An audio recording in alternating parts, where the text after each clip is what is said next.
On va parler avec vous, si vous le voulez bien, aussi des réunions qui s'annoncent. Alors je sais que vous n'en pensez pas grand-chose de ces réunions parce qu'on a échangé avant l'émission, mais j'aimerais quand même avoir votre avis, Alain Bauer. Vous le savez, Donald Trump devrait rencontrer Vladimir Poutine dans les jours qui viennent, puis sous certaines conditions, eh bien, c'est peut-être une réunion à trois qui se profile avec Volodymyr Zelensky. Est-ce qu'il y a, sur un plan diplomatique, une avancée vers un début, et je suis très prudent évidemment, de résolution de conflit entre la Russie et l'Ukraine?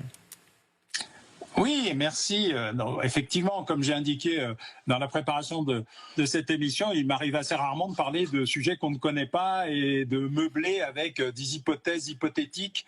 Mais du coup, j'ai fait un petit travail, j'ai appelé mes collègues américains pour savoir ce que eux imaginaient de cette rencontre, puisque je suis ici non pas en vacances mais pour travailler et pour faire quelques conférences. Vous êtes aux États-Unis, je le précise pour ceux qui nous regardent. Oui. Juste avant l'émission.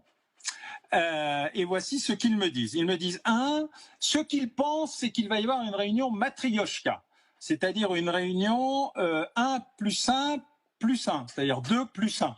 Une réunion en plusieurs étapes où, après un premier échange auquel tient énormément Vladimir Poutine, il y aurait l'arrivée de Volodymyr Zelensky. En tout cas, c'est ce que les Américains souhaitent. Deux, ce qu'ils imaginent, voilà, et j'en me limiterai à cela, c'est qu'il y ait un accord sur le gel global dans un cessez-le-feu général de la situation et un début de négociation pour rendre à l'Ukraine 1719 km², vous voyez c'est précis, de territoire qui ne concerne pas les zones annexées par la Russie.